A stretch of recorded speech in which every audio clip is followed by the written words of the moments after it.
یہی ماننا ہے یہ مان لے وہ ہیں عبدہ و رسولہ،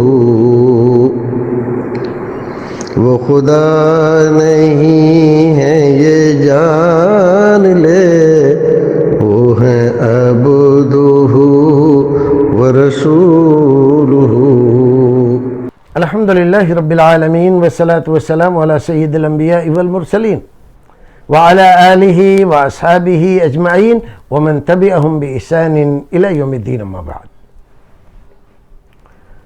محمد زاہد تلہر شاہجہاں پور سے سوال کرتے ہیں، فقہ حنفی میں ایک مسئلہ بیان کیا جاتا ہے کہ اگر کوئی اپنی سالی یا ساس سے زنا کرتا ہے تو اس کی بیوی اس پر ہمیشہ کے لیے حرام ہو جاتی ہے۔ یہ بات سمجھ میں نہیں آتی، قرآن سنت کی روشنی میں مسئلے کی وضاحت کرے۔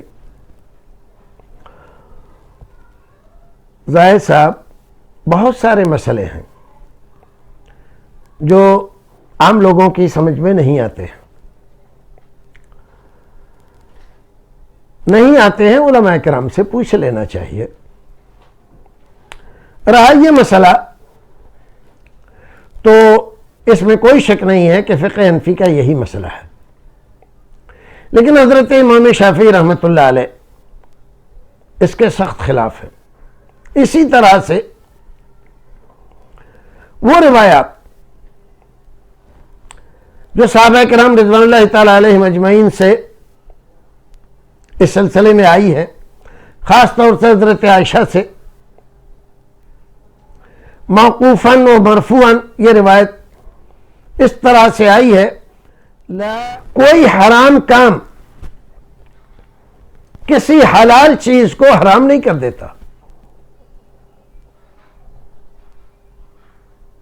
کیا مطلب یہ، ایک آدمی نے باقاعدہ طریقے سے ایک عورت سے شادی کی، شرعی عقد کیا،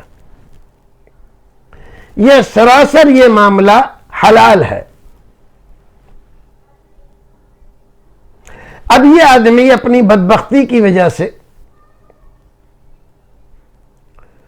یا اس کی ساس یا اس کی سالی اپنی بدبختی کی وجہ سے اپنے داماد یا اپنے بہنوئی پر غلط نظر ڈالے اور اپنی طرف اس کو راغب کرے اور اس کے ساتھ غلط کام کرے، زناکاری کرے، تو کیا یہ کام جو حلال طریقے سے بہت سارے لوگوں کی شہادت سے ان کی موجودگی میں قرار پایا تھا، کیا یہ حلال کام اس حرام کام کی وجہ سے جو اس آدمی نے اپنی سالی یا ساس کے ساتھ کیا، یہ حرام کام تھا سراسر، اس حرام کی وجہ سے یہ حلال میاں بیوی کے جو تعلقات ہیں یہ حرام ہو جائیں گے؟ یہ سراسر غلط ہے۔ یہ مسئلہ ہوا کہ جرم کوئی کرے اور سزا آپ کسی کو دے دیں۔ جرم کس نے کیا؟ مرد نے کیا۔ اور کس نے کیا؟ اس کی ساس نے کیا۔ اور کس نے کیا؟ اس کی سالی نے کیا۔ تو یہ تین تھے جرم کرنے والے، یا دو تھے، ساس اور داماد یا سالی اور بہنوئی۔ اس بیچاری عورت کا جس نے باقاعدہ اپنے شوہر کے ساتھ شرعی اصول کے تحت نکاح کیا ہے، اس کا کیا جرم ہے؟ اس نے کیا خطا کی ہے؟ جرم یہ دو آدمی کر رہے ہیں اور سزا آپ اس کو دے رہے ہیں۔ اگر اس کے بچے بھی ہیں تو ان بچوں سے بھی اس کو محروم کر رہے ہیں آپ، اس کا نکاح آپ غلط کر دے رہے ہیں، کہہ رہے ہیں وہ حرام ہو گئی، یعنی اب اس کا نکاح اس کے ساتھ ہو ہی نہیں سکتا۔ یہ ایک مکتب فکر کا فیصلہ ہے، اسلام کا فیصلہ نہیں ہے۔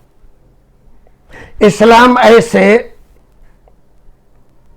ظالمانہ فیصلے نہیں کرتا، اس میں کوئی شک نہیں ہے۔ فقہ حنفی میں اس کے لیے جو دلائل فراہم کیے گئے ہیں وہ دلائل ایسے ہیں کہ ان کے بنیاد پر بعض فقہا نے یہ بات کہی ہے، لیکن وہ اسلام کے جو اصول ہیں، اصول کلیہ یا اس طرح کی جو حدیث میں نے آپ کو پڑھ کر سنائی، اس کے مقابلے کی نہیں ہے۔ اور اگر اس مسئلے کی پوری تفصیل آپ کو دیکھنا ہو تو مسئلہ مصاہرت اور اسی طرح سے وہابیت کی تلاش، ان دو کتابوں میں آپ اس کو دیکھیے تو آپ کو پوری ڈیٹیل اور پوری تفصیل آپ کو اس کتاب میں اس مسئلے کی ملے گی۔ دونوں فریق کے دلائل بھی ملیں گے اور اس میں ترجیح کس کو ہے وہ بھی آپ کو ملے گا، اور کس کی بات صحیح ہے یہ بھی آپ کو ملے گی تفصیل کے ساتھ۔ باقی یہ مسئلہ اس صورت میں جیسا کہ انہوں نے پوچھا یہ درست نہیں ہے۔ ناکردہ گناہ کو سزا نہیں دی جائے گی۔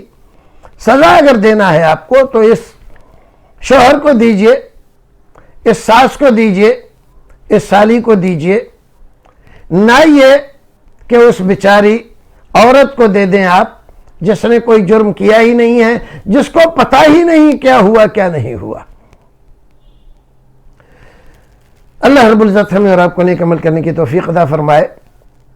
پھر ملتے ہیں اگلے ایپیسوڈ میں۔ السلام علیکم ورحمۃ اللہ وبرکاتہ۔